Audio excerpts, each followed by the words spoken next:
Welcome to your most authoritative evening political show, Hot News. We are live on Pan-African Television.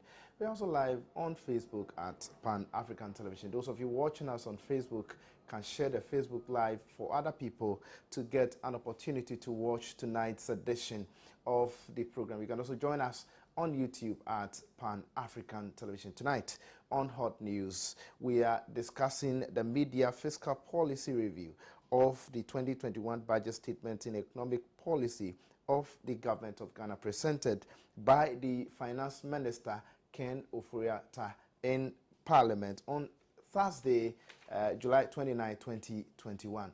This covered almost all areas of our economy, but today our discussion is going to be centered on the planting for food and jobs, and also, creation of jobs for the youth. You know that he talked about some 1 million jobs that are yet to be created for the good people of Ghana, for the teeming youth and all of that. I've been joined by the Member of Parliament for Anglon constituency, Honorable Kwame Sefe.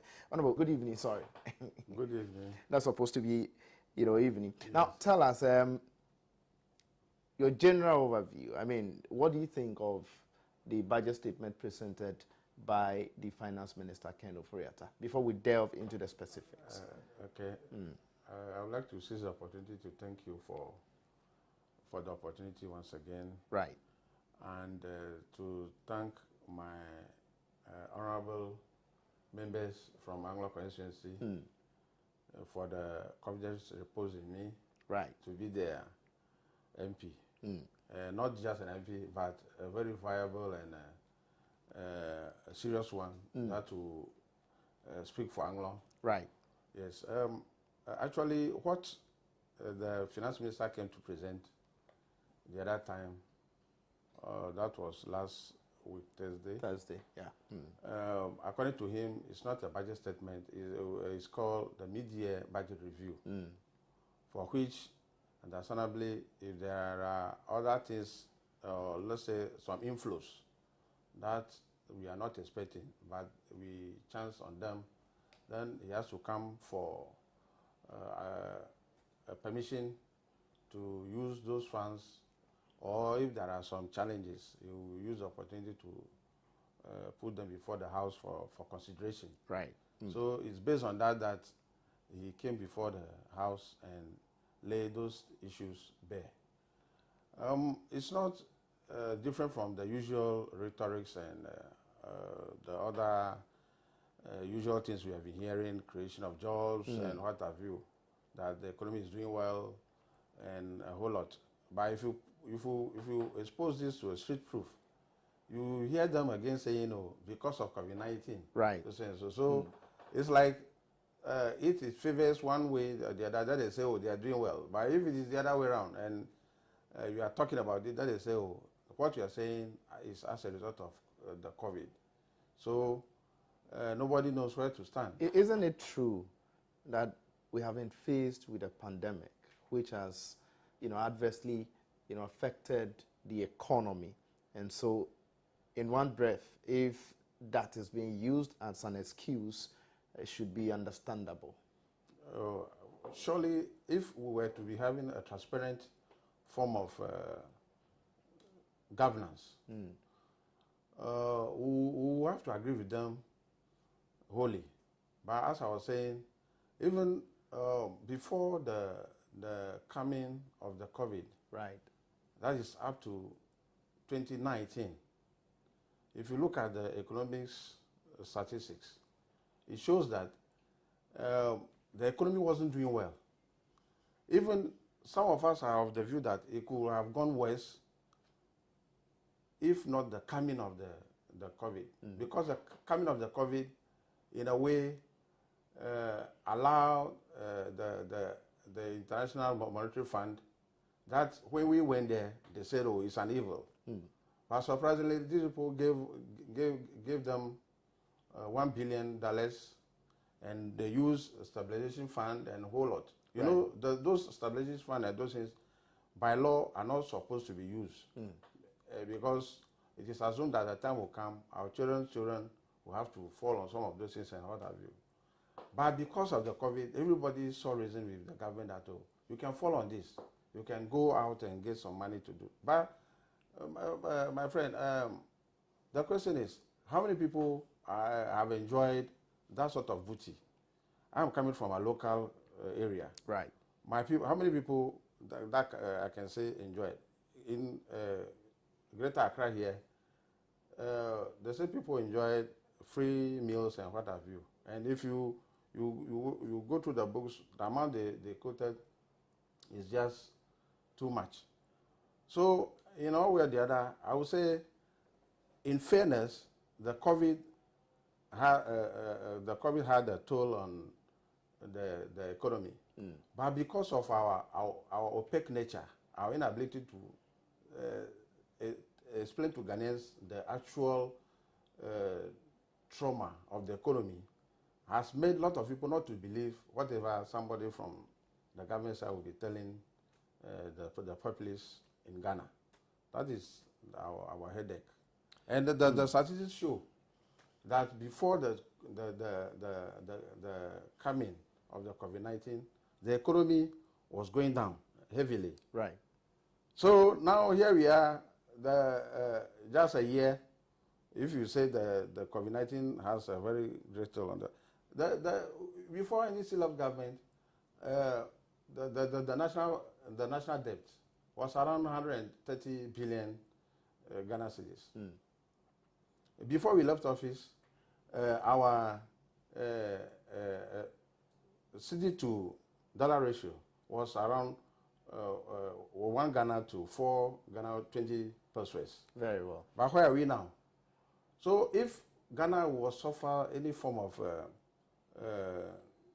recession or any trouble as a result of COVID-19, arguably it affects other economies too. But Honorable, if you look at the argument, if you look at what they are saying that the depreciation of the cedi, if you look at it from percentage-wise, it means that they are better managers of the cedi than that of the National Democratic Congress when you were in power. How would you react to this? You know, if I listen to that, I sometimes shudder to think whether they are taking everybody in quote as if we are not well awake.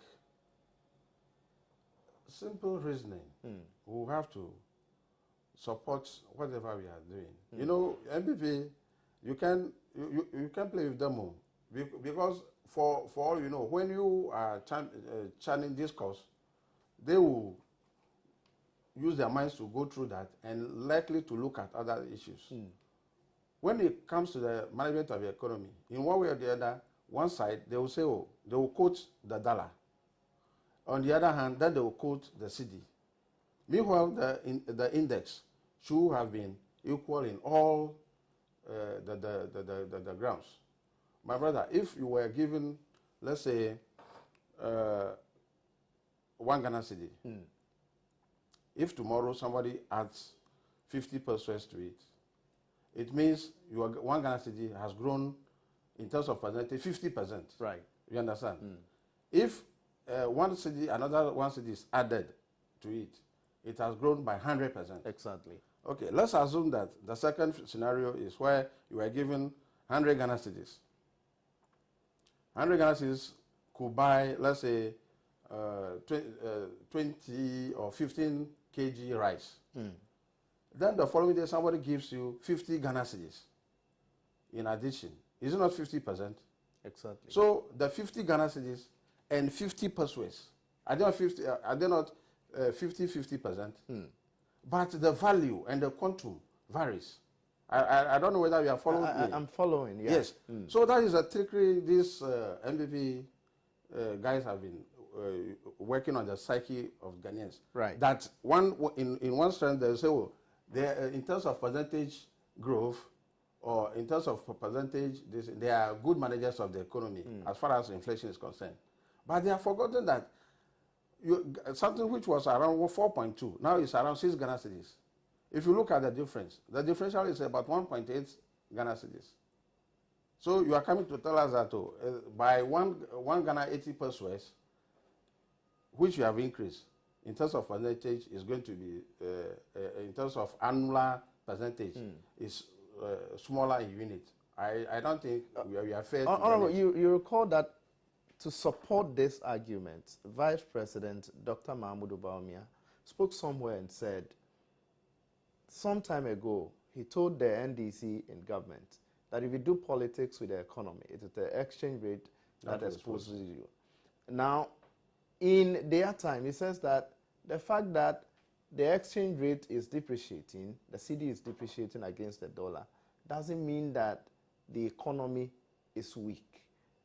This is to buttress, the fact that, look, when it comes to, percentage growth of the CD, they are managing it better than that of what the National Democratic Congress has done. You see, my people, majority of my people in Anglo might not follow clearly what you wanted to put across. Right. But let me look at it in this way. Exactly. For instance, in the same vein, when MPP was in opposition, and in 2011, we were enjoying single digit inflation, as well as having the economy grown by 14%. The same Dr. Mahmoud Bawumia, the Vice President, said that Ghanaians don't enjoy those things, or let me use the local parlance. We don't chop inflation. That it should reflect in the lives of the people. Exactly. So the question is, let's assume that what they are saying is true, that the economy is on course. You are in Accra here. Look at the magnitude of the youths that are employed. Formerly, you say, oh, if you educate, you have enough education to university level, and this thing, even if you do masters, it's an added advantage. Now people did masters and even did PhD. They couldn't find any job to do. Even being a personal assistant to MP in the Parliament of Ghana here, you need to hold master's degree, and to be paid how much? You go to the education side, you look at the teacher's salary. In fact, I'm a teacher myself. Right. But looking at the exposure now and what have you, I realize my people are not being treated well. True. Can a teacher survive now on 1,800, 2,000, 2,500 a month with a family of 3 or 4, not including, not talking about their parents and some few extended families?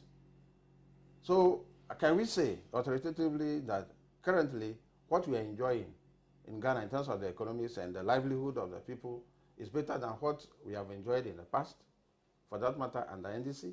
To me, I don't think those things will wash. So coming to the fore to tell the people that, oh, the inflation, the livelihood of the people and this thing, me, for instance, I don't understand. What I understand is that how many people are eating 3 times in a day? Those who want to pay school fees, can they afford? After paying the fees, can they get any employment to do? Are they engineered enough, or are they empowered enough to get something to start some self-help job creation or what have you? Those are my ways of measuring the economy, likewise what most people also trust in. Not this kind of jargon such as inflation rate coming down. So inflation rate is coming down, whatever is coming down. But do you know a bag of rice now, the cost of it? How much is it, Honorable? For now, 25 kg goes around 180, 200 Ghana cedis, depending on the quality you want to take. Right. Maize, which you all consume. Where I come from, formerly, not even formerly, as at last year, it used to be 320 Ghana, 50 kg massive bag. As we talk now, it's 520 in my area there. So you look at the quantum of jump, about 200 Ghana cedis. Remember, we are doing all this under the auspices of Planting for Food and jobs. Yeah. But the people are ready to work. Unfortunately, this year too, the rains are not coming. Right. My people do a lot of upland irrigation and what have you.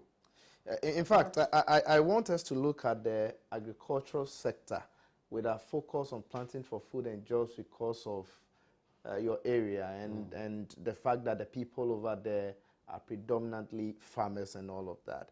And if you turn to paragraph 240 downwards, this is what he said about planting for food and jobs. Mr. Speaker, government continued the implementation of the 5 main models of the Planting for Food and Jobs flagship program. The aim is to sustain the gains achieved in increased productivity of selected crops, food security and job creation after a successful first phase of 2017 to 2020. Mr. Speaker, in the first half of 2021, the ministry procured and distributed 4,666 MT of improved seeds and 120,520 MT of fertilizers to beneficiary farmers in the southern sector.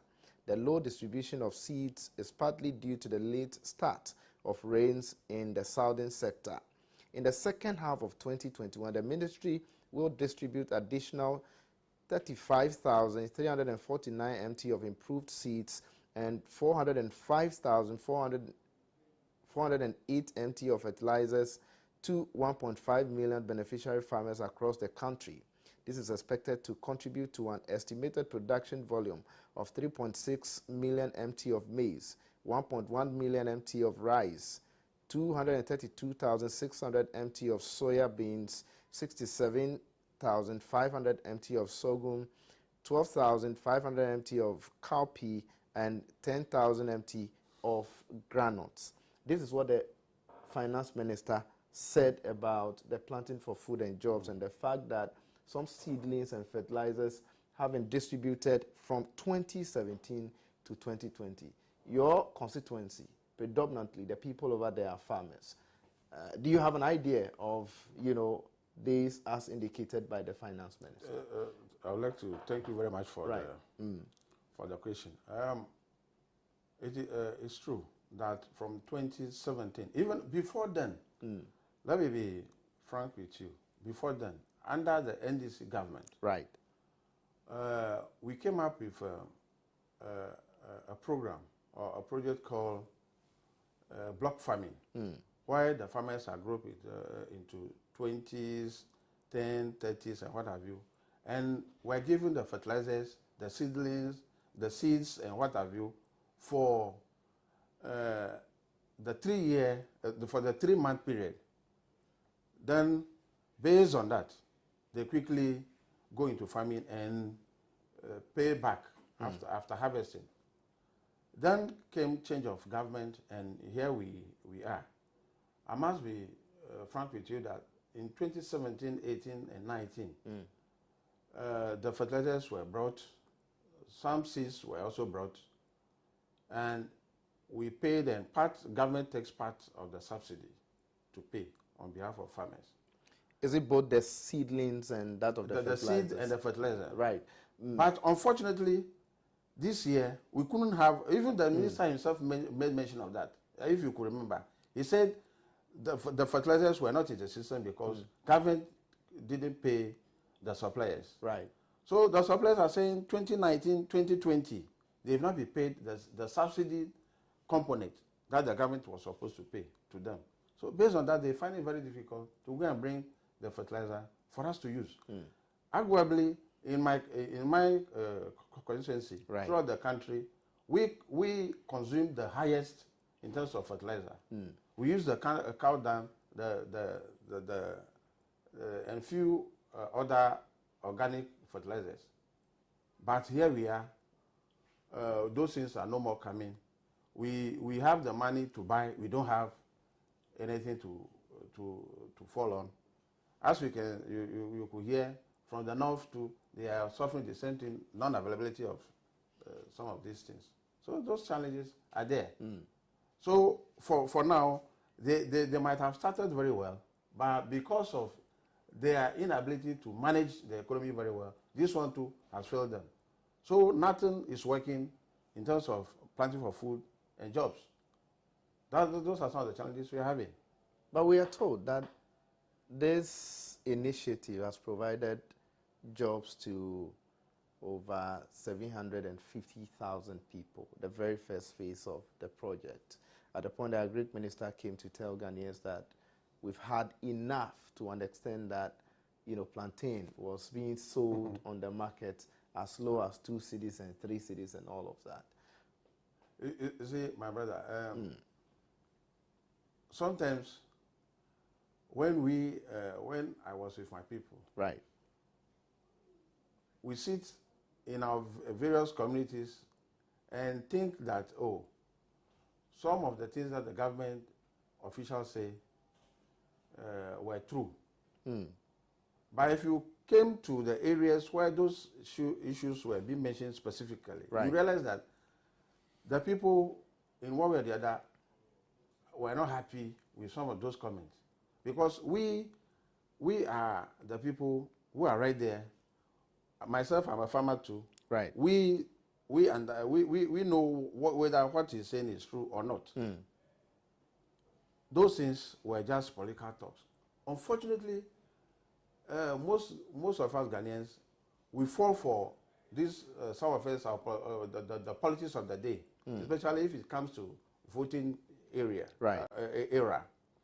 Why anything you tell the people and you add few cities, then the people are good to go. They will be singing your praises. But just not even a year, 6-7 months after elections, then nothing seemed to be in its place, especially this agri thing. If agriculture sector alone were to be working for this government, all of us would have been happy. Have you seen the correlation between agriculture and the school feeding? Because our agri sector is not doing well, the school feeding too is suffering. If you look at the ration of food given to the pupils and the students, you realize that it's dwindling day in, day out. When the school feeding took off initially, you look at the ration given to each student and they feel happy. But now go back to the same school condition and see. Things are not working well, my brother. To me, I think we have to rehash or we have to rethink through some of these things being done by government. Now let's look at the agriculture sector under the erstwhile NDC administration as compared to this administration. In terms of provision of fertilizers and seeds to farmers previously as compared to now, what was the situation during your era? During the NDC era, not that I'm not speaking because I'm an NDC person, right, but I'm speaking as a farmer. I remembered what they expected from us to do was to form what they call the FBOs, okay, that's farmer-based organizations. Okay. You form it if it's 50 people in a group or 100 or 20. Based on that, you'll be given the fertilizer. Sometimes they will ask you to pay half after the farm season is over. Then you come and pay the rest. But that aside, there are other supports that come. Right, like supports like? For instance, free spraying. Okay. If you take the cocoa sector, for instance, they were doing free spraying and few other things for them, free fertilizer for the cocoa farmers. And what do you know those things are no more? It was during the NDC time that we were able to cross the 1 million metric ton mark. Right. It was under our administration. But this one small thing, then they'll be shouting, here you are, look, cocoa syndicated loan. Do you know that when we go for these loans, countries have been chasing us, oh Ghana, come for loan, come for loan. But this one, our people have to go there, cap in hand, begging, give us money, but because they realize that the economy is not being managed well. So based on that, they're finding it difficult to get them. Justice, could you believe that as we talk now, last year's cocoa the purchases that were done, the cocoa farmers were not paid. Those issues, those questions were asked on the floor of Parliament. The minister came, says, but the farmers and the purchasing clerks their argument supported our stand that they were not paid. My brother, whom that I came after about I think the fifth ordnance position in the family, he's also into this cocoa farming. Yeah. Still, we have not received our portion of this thing. So you realize that, unfortunately for NDC, it looks as if we don't sing our praises so loudly. But for our MVP, even if it's 1 ton of anything, they will be shouting. And they train their people, whatever they put across, then they all follow. But in our language, we say, if it happens to the goat, then it will affect the sheep too. You say, so whatever happens to one side will affect the other. Right. You cannot say you are NPP if you are a farmer, you are enjoying, because somebody is NDC, also a farmer, that's why he's suffering. We are all suffering at the same wavelength. That is the challenge we are having. So agriculture and the NDC, nobody's going to argue about it. Far, far, far better. People thought, oh, if NPP comes, things will be better. Look, they say 4 more, those times 4 more. So people thought, oh, if they come, something. Now we are having a research, we are going down. The curve is no more flat, nor going up. It's now taking a downward trend. That's what we are faced with.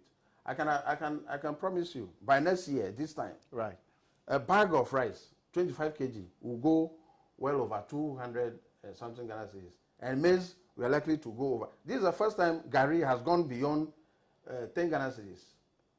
Remember, some time ago, when Gari went for about 4 Ghana cedis in this country in 2013-14, NPP was saying that they should come and look at Ghana. Ghana's Gari has gone back, this way. Now, the cost of Gari has quadrupled in some instances. Nobody is talking about fuel now. Fuel, petroleum products. Yeah. Do you know how much a liter is costing now? 6 Ghana 20 something pesos in some instances. In our time, before we left office, it was around 3 Ghana 50 pesos. What has happened? Look at cement.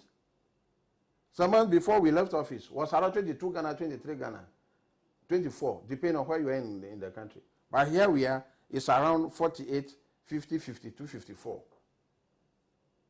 Are you going to say you are a good manager, so that in terms of percentage, you are managing it? What was your salary by then? And what is it now? Right. So, I'm surprised this morning to have read that the professors in the universities are saying they are being paid 5,000 Ghana cedis. And that this hectic economy, no wonder they've gone on strike. We have to call a spade a spade. Right. These people are not good managers of the economy. They are theoretical based economists. In terms of practice, no. Me, I don't blame them. How many of them go to farm or even farm before or even fish before? No. So sometimes you read the thing in the books and coming to actualize it will become a problem because you don't have the practicality or the practical aspect to support it. Those are some of the challenges we have. Very well, viewers, you're still watching Hot News right here on Pan African Television with me, Justice Appiah. Well, let's go for a short break. We'll be back to delve into some other areas of the media budget presented by the Finance Minister, Ken Ofori-Atta.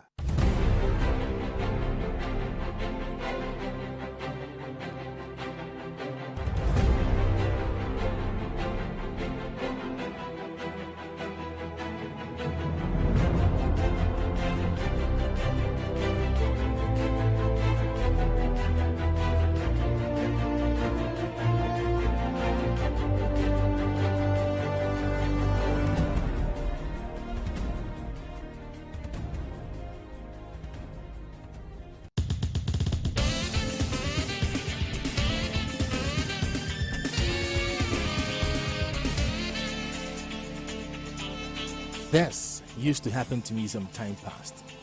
Every roofing I made couldn't last for long and were very bad until I was introduced to Benloy Roofing and Construction, which made me one of the best constructions in the country. Fellow contractors and homeowners, thinking of your next project? Think Benloy Roofing. Benloy Roofing deals in high quality materials and are very conducive to the African market. Locate Benloy Roofing and Construction in Accra and in Techiman. Call the following numbers on your screen. Benloy Roofing and Construction, always on top.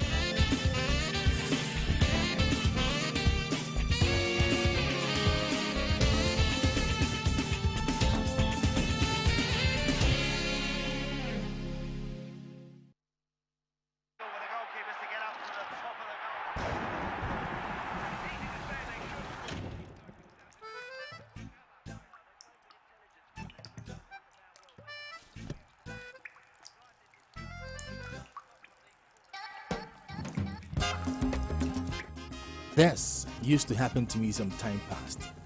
Every roofing I made couldn't last for long and were very bad until I was introduced to Benloy Roofing and Construction, which made me one of the best constructions in the country. Fellow contractors and homeowners, thinking of your next project? Think Benloy Roofing. Benloy Roofing deals in high quality materials and are very conducive to the African market.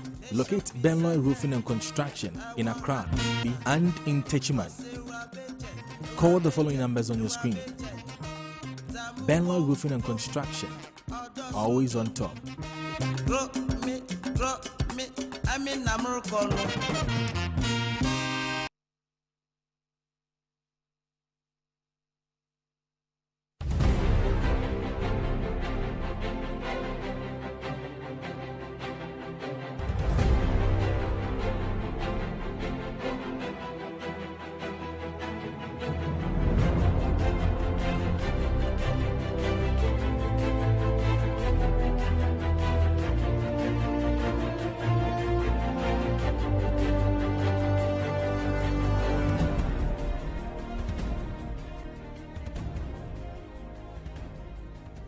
We are looking at the various sectors with specifics on the agriculture, job creation, and the private sector. And one of, if you look at chapter 3 of the media budget, statement presented by the finance minister, it's captured as implementation of Ghana Cares and other government programs. And this seeks to take care of, the private sector and all of that. I'll come to Honorable on that. But before that, you talked about some challenges, within the agricultural space, sector and all of that, and the fact that they're planting for food and jobs. You described it as an initiative that is not working currently. The finance minister thinks otherwise. He says that they are continuing and that even in 2021, they are still providing seeds and fertilizers to the farmers and all of that. 2021, we are in August. Haven't you received any of these things that were talked about by the finance minister? Or is it that they are yet to distribute those seeds and fertilizers to the farmers? Thank you once again. I'm telling you that I'm not just a paper MP in terms of agriculture. I practice agriculture myself. Right. I do the crops, I do the animal, I do the fishery aspect. I'm a multifaceted agricultural person. I'm saying on authority that in our area, my constituency, right, as at last 2 weeks, I wanted to, we do, when we grow or we plant our tomatoes, sometimes we do what we call intercropping. Right. Where we will get a few seeds of maize and plant in between the tomatoes. So that, two reasons. Either it gives us something to eat or to give shade to the tomatoes, because by September, October, the sun becomes so hot. Right. So it should give some form of shade so that the tomatoes will not just be spoiled because of it.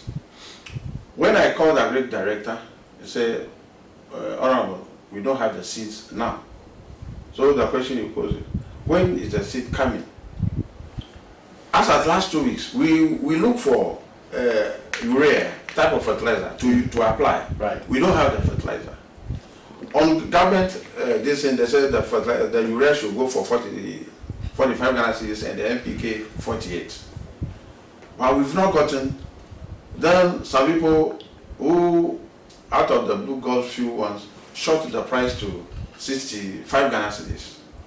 Even then, we've not gotten. We are just lucky that a gentleman, an enterprise one, of course, Prestige, they came up with few bags for us to just wait for. And Nicodemously, they increased the prices by 5 Ghana cedis across. So you will get in some areas 50 Ghana cedis, 53 Ghana cedis, depending on where you got it from.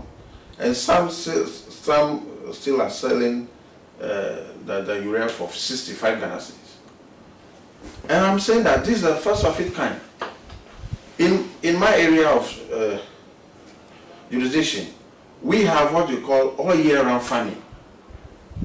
Because our water level is so high, and we have the mechanism to farm all through. Sometimes in any part of Ghana, you might not have seen anything green in terms of food, but in terms of crops. But if you come to my area, my constituency, you are likely to get something green. Either the corn, tomato will not work, but you may have the chili, you may have the spring onion, and what have you. All those things are there.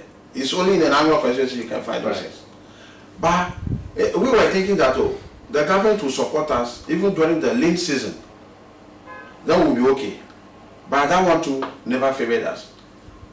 Look, when we struggled to grow our crops or farm, marketing became a problem last year. For instance, you have glut in tomato and what have you. And we are of the view that we suggested severally that with this one D, 1F, one district, one factory thing, they should bring some kind of miniature machinery for us to be processing the tomatoes, so that if anything at all, the school feeding aspect could come and take over those tomato paste, and they could use. If you go to the northern side of my constituency and Kata, Katu North, Katu South, that's Valavi area. Votering alone, we can produce rice to feed the whole Ghana. I will not talk of the north or any other place. Votering alone, we can produce. If you go to Hoho area and what we can grow rice to feed the whole Ghana. Right. But nobody is coming to our aid. We will struggle, and as if no, you see, we have to be seen doing what is right. Coming to talk English, everybody can do that. But the practicality is with the people who are on the ground. Government will tell you that they have recruited a lot of AEAs, that's Agriculture Extension Agents. Okay. That's how they call them now. Those people, you can't ask somebody who is not having anything to go and do something. So we have those of us who are into the farming are doing it because that is what we can do and live. But government's support and what have you have not been reaching the people who are supposed to get some of these things. If you read, like you were saying, the paragraph that you quoted now, is it right? Paragraph 140 or 1? That's from 140 to 143 to 150. So now 142 says, in the second half of 2021, the ministry will distribute additional 35,349 MT of improved seeds and 405,480 MT of fertilizer to 1.5 million beneficiary farmers across the country. This is expected to contribute to an estimated production volume of 3.6 million MT of maize, 1.1 million MT of rice, 332,600 MT of soya beans, 67,500 mt of sorghum, 12,500 mt of cowpea, and 10,000 mt of groundnuts. Those are very, I want to borrow their word, audacious projections. But we are in August. Right. Perhaps it may work for those of our friends who are at the north. But the south, the rains never favored us currently. Right. So those of us who could struggle are struggling to make something out of the few wells that we have been using and the irrigation method we use. Right. I don't know how often you have been to the Volta region, for instance, but there are a lot of, Ghana is blessed with a lot of water bodies. But at least you might be hearing of that of the River Volta that flows freely through Sogakofwe, then and enter the sea at Anyangwi, between Anyangwi and Adande. Right. Yeah. But if you look at the north tunnels, central tunnels, and this, you will see a very large tracts of land that they could use to that particular river to irrigate. So the question is, why is it so difficult for government to venture into some of those areas? We are importing, according to statistics, we have been importing rice every year. Rice alone, we imported $300 million, so not Ghana cedis, so $300 million US of rice into this country last year alone. That is annually. That's what has been happening. Do you know that if we could use even 1/10 of that to invest into rice farming, our school feeding and what? So we import to feed our students and pupils. Meanwhile, we should have been using our locally cultivated rice in terms of those things. That is my concern. Right. Okay. Before so what he has projected will not work because the rains never favored us. Government never taken any decision to support in terms of trying to irrigate those arable lands for us to get the food stuff. Why are we going to get them? You mark my words. I say next year, if the indexation is being done, you will see whether we have performed well as against the previous years. This will be one of the worst years. And just agriculture is concerned. This will be one of the worst years in terms of agriculture, as far as agriculture is concerned. Yes. But rearing for food and jobs, you are doing the livestock and the crop model, and the minister says in the first half of 2021, about 86,000 cockerels, 1,500 small ruminants, 43,200 broiler day-old chicks, and 1,500 pigs were procured and supplied to beneficiary farmers. In addition, 144,000 layers and 100,000 broiler day-old chicks have been ordered for distribution to beneficiary poultry farmers across the country. Additionally, 1,200 poultry battery cages were procured to house the 144,000 day-old chicks after they have been brooded to layer pullets. The cages will be distributed to 1,200 female poultry farmers. This as projected by the finance minister. Is that the picture as painted here? As far as I'm concerned, I say I represent over almost 100,000 people. But if you take the voter age, I represented over 56,000 of them, as we are seated here. If you read that paragraph very well, they say government has procured. Yeah. Government will be, the same paragraph, exactly. Government has procured, government will be distributing so and so. Will you procure the day-old chicks and now be sharing, will now be thinking of how to share the battery cages to the women? Right. Have you seen the dichotomy in the sort of redemption that is given in that paragraph? You You see, we are well awake now. Tell the Ghanaians the truth. Justice, as we are seated here, if we are made a finance minister, can't you say the same thing, or even better? You could tell a better truth or lies than what? Because look, you should be. You were talking to Parliament of Ghana. Right. Tell us, Upper East got this, Central Region got this, Volta got this. Then I will go and ask my agric people, where are the cockerels? Why are the ruminants? Why are the pigs? So that I will see this thing, and if you ask me, then I'll give you the gist. But to put this together, saying you have procured, will be so and so. Those things will not wash. But have you found out, I mean, from your agric extension, agents, if indeed what the finance minister said was true? As at last year, and sometimes the truth must be told, not sometimes, all the time. As at last year and last 2 years, I am aware about 10 people were given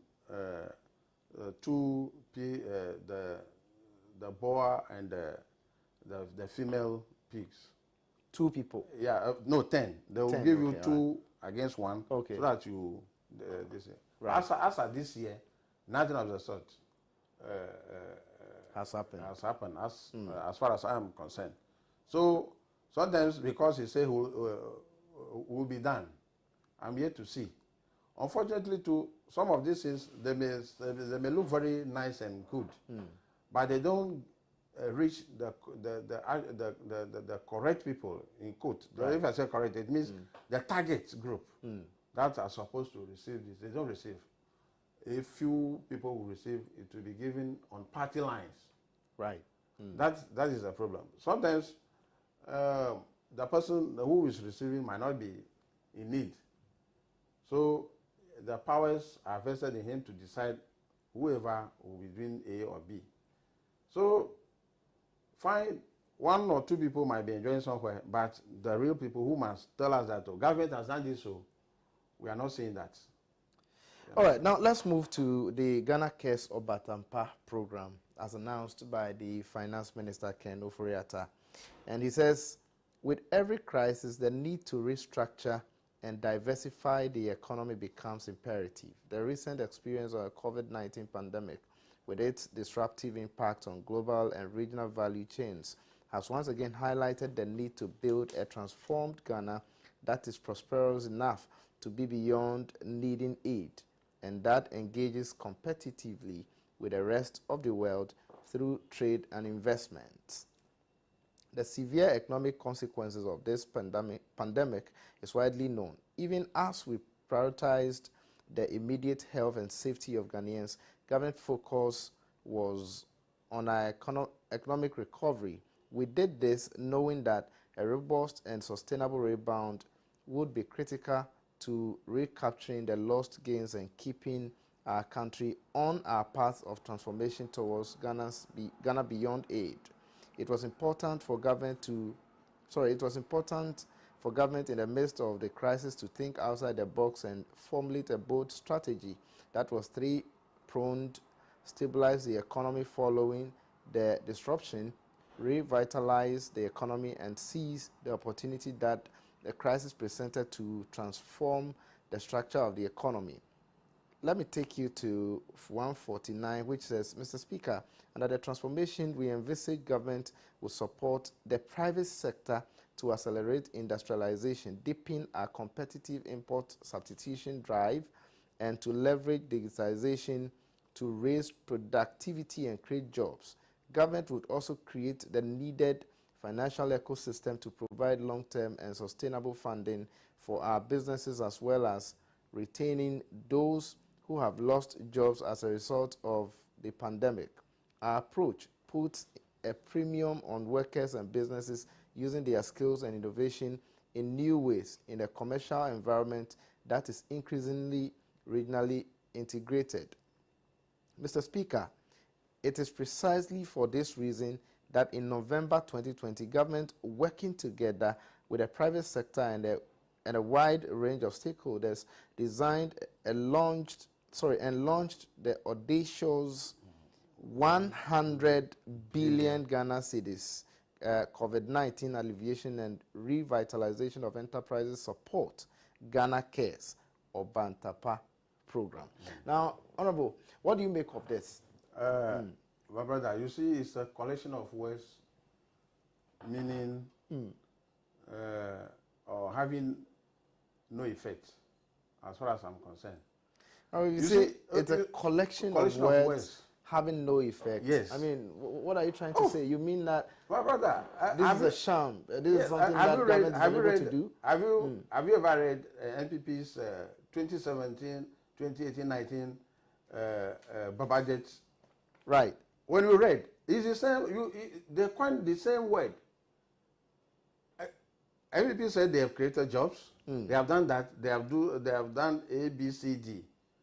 But when the COVID came, they wanted to intervene from 2019, let's say 20 to day 2. Then they say in November, government in collaboration with the private sector, they wanted to inject 100 billion Ghana cedis to help in terms of jobs. Right. Those people who might have suffered, those people whose enterprise might have suffered 1 or 2 shocks and what have you. Look, a sizable number of companies that might have enjoyed few of these goodies. You know, they said November, a month to election. A month to election. What happened was that they targeted some hotels. If you come and sleep there, then they pay those people. Pro-NPP hotels. Pro-NPP hotels. Well, no, I know that monies were also, given to some individuals. I'm coming to that. Companies and or businesses. I'm coming to that. Right. How many people can you point at? How many people can you point at? In my constituency, right. For instance, though I might not be privy to everybody's decision, but I can tell you, my people who might have enjoyed few of this 200 Ghana, 500 Ghana, they are less than 200. And the government is talking about 100 billion. Right. If 100 billion shared and built support, which companies? That's what I'm saying, that if you are putting some of this in public domain, you have not stolen the money, you are giving support. So mention about 10 this, and I say the rest, and the rest. Have they mentioned anything there? Not at all. So that's why I say it's a collection of words having no effect on the ground. Have they, those that they've given the money to, have they done any checks on them? Or you just go and open this because you want votes? That time I can remember, somebody will call you. A lady will call you and ask, you have applied. This and so. If they will ask you some leading questions. If you didn't answer very well, then they know you are not for them. Then you might not have received. You are not likely to. You mean that even those distributions were done, or those disbursements were done based on party lines? Sure. You must belong to the New Patriotic Party. Majority. For the said money to be given. Majority. My brother, let's call a spade a spade. Have you received some? Not at all. Yes. Me, I belong to a very large family. Not even one person. Because we are. I said I made it clear to you. If you go to the agri people. Currently, I crop over 10 acres of tomatoes. I have not received any support of this nature. Why did I receive? I also suffered this thing. That I wasn't a member of parliament. You understand? But few people told me that, when they asked them the question and they answered this way, before they realized 500 came to their phone, 1,000 came to their phone. There are people who say that. I am not against this support, right? But I'm saying that there could be a very good mechanism to check this. You go to social welfare department, you could see those who are really in dire need of this. NBSSI that they use, some of this money they use the NBSSS people to do the this. That's true. But if you do that, what they do is that somebody else will have to scrutinize and do whatever. That's what I'm saying. You understand? So when you come to my constituency, there are a lot of this hospitality industry, tourism, and those. They've not received anything. But you come to Accra, which the people are already doing well, they have received more than necessary. So what happens to those of us who are far off? Did you find out if those people really applied for some of these funds? Some applied, or let's say those who are in it, they applied, but they've not received. If today that we are having the discussion and they receive, then that one, I may not be able to mention that. But what I'm saying in effect is that we should grow beyond this. If the thing comes, let's create the level playing field for everybody to assess.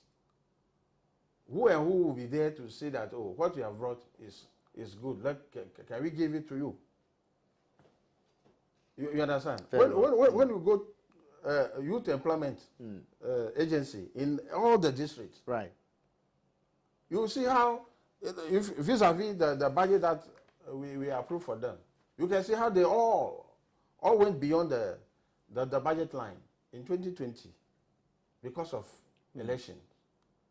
So justice, issues of youth unemployment is very, very now, serious. on this Obatampa project or program, this is what the finance minister says. It says, Mr. Speaker, I'm also happy to report that under the Ghana Cares program, we have made considerable progress towards our pledge to create a well-lubricated financial ecosystem to support the private sector in revitalizing and transforming the economy. In doing this, we are paying special attention to anchor wealth building for our youth. Mr. Speaker, with adequate capitalization, we are ready to operationalize Development Bank Ghana in the third quarter of this year to help address critical financial constraints faced by our businesses.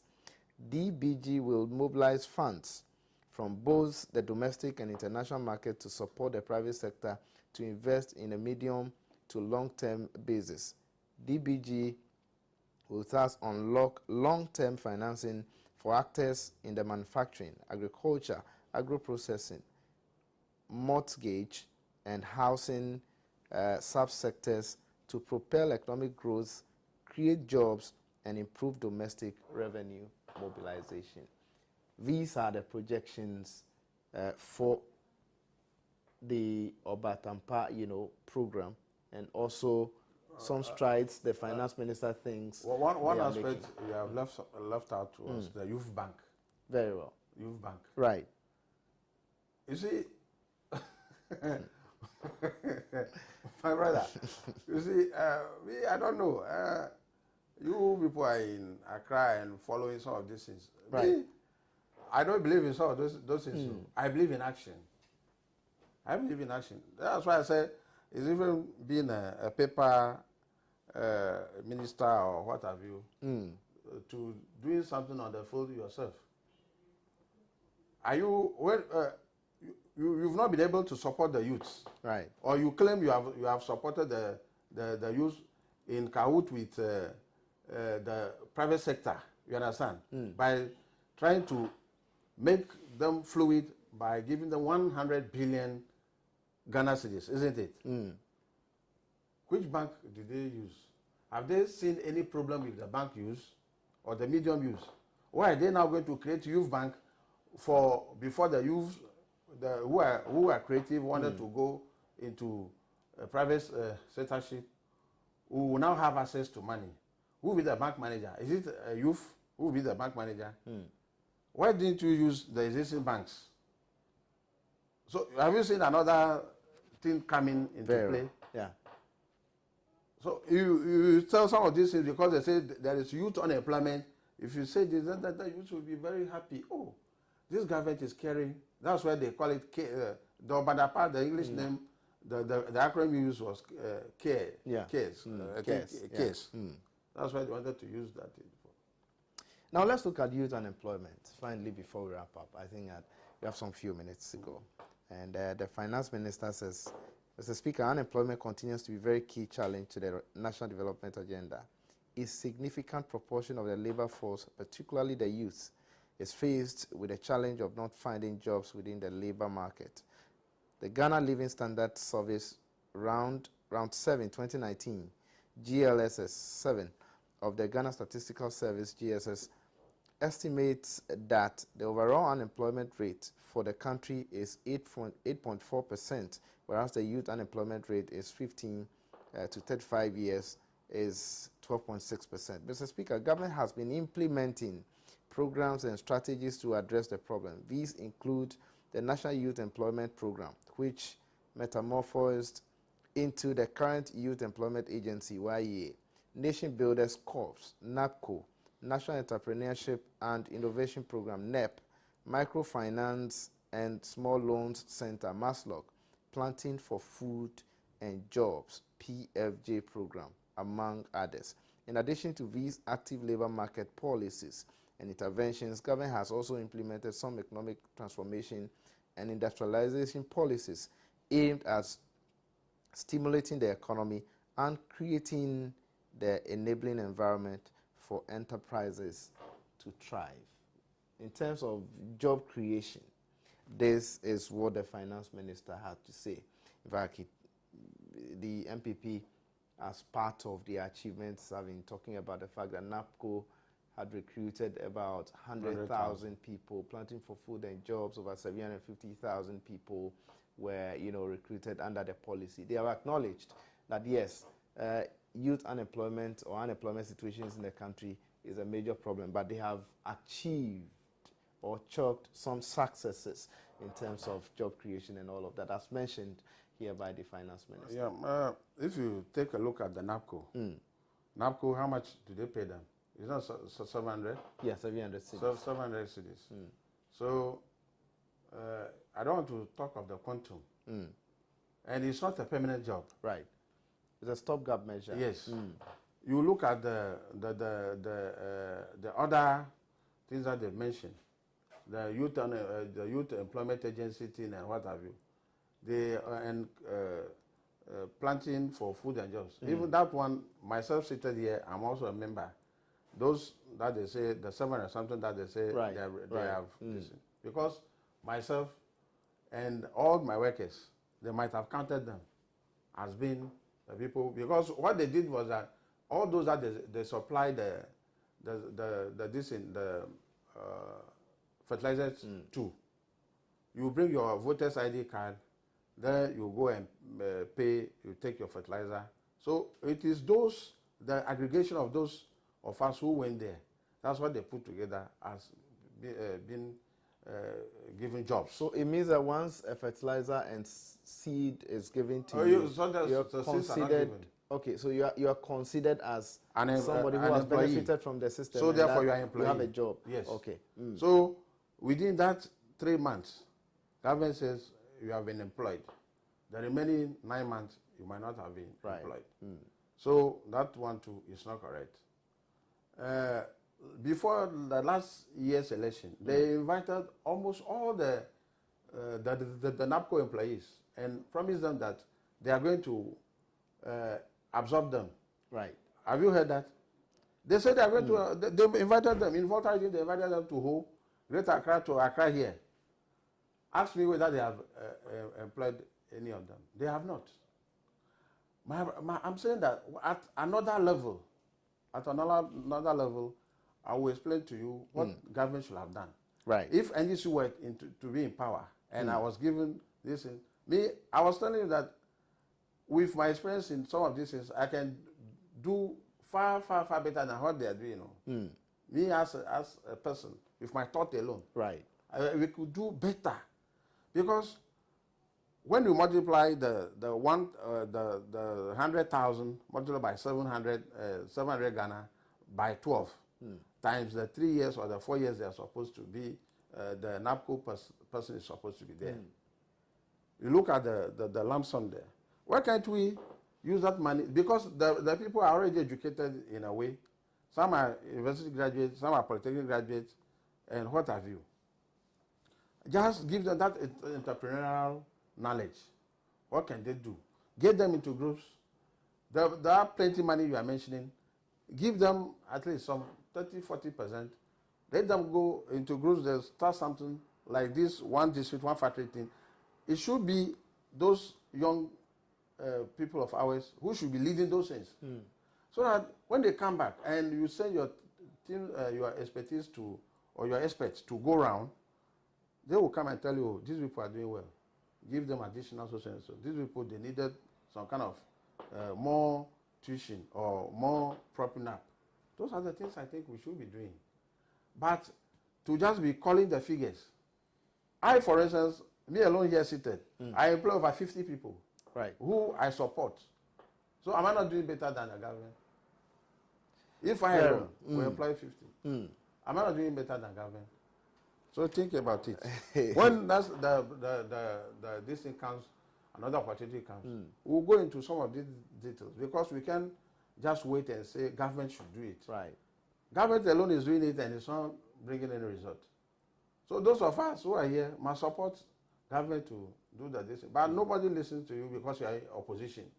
When you say this, you say you are, because you are in opposition. You hold on.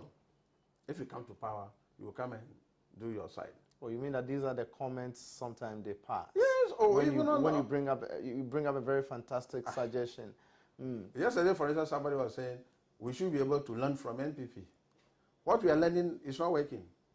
How can you continue to learn that? What you are learning is not working.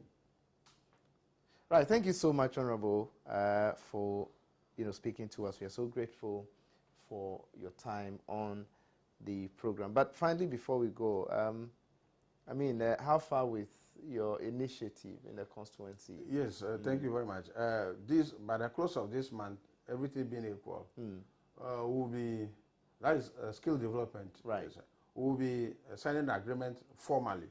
They have done, they're about to go down with the 3-month moratorium or the 3-month grace period for them to see whether they will go by the training or not. And most of them qualified now. So myself and the master craft persons will be meeting and signing the agreement. And fortunately too, I have few people who are supporting me with the sewing machines, the hair dryers, and few other things. So we'll start giving us this. And I pray that if the time comes and things work well, I will invite you to come and have a look at how things will pan out that day. Report appropriately to the people. Very well. I just want to use the opportunity to appeal to the market women, especially those into tomato buying like this, that less than a month or less than 2 months, the Anglo will be booming with tomato and this. We want to ask them to come over. Those onion farmers too. That's the Anglo is the only place we can get all those things. Anglo constituency. Right. So they are welcome to the place. I use the opportunity to thank my people once again, and Pan-African TV for the platform created or given me to espouse some of these economic statistics as I know it. So thank you once again for the invite. All right, thank you so much, Honorable. We are so grateful for your time. This is our time will last on the program for tonight. Make a time with us, same time tomorrow. My name is Justice Appiah, and the show has been Hot News. We've been speaking to Honorable Kwame Sefe, Member of Parliament for Anglo constituency. Goodbye. Thank you.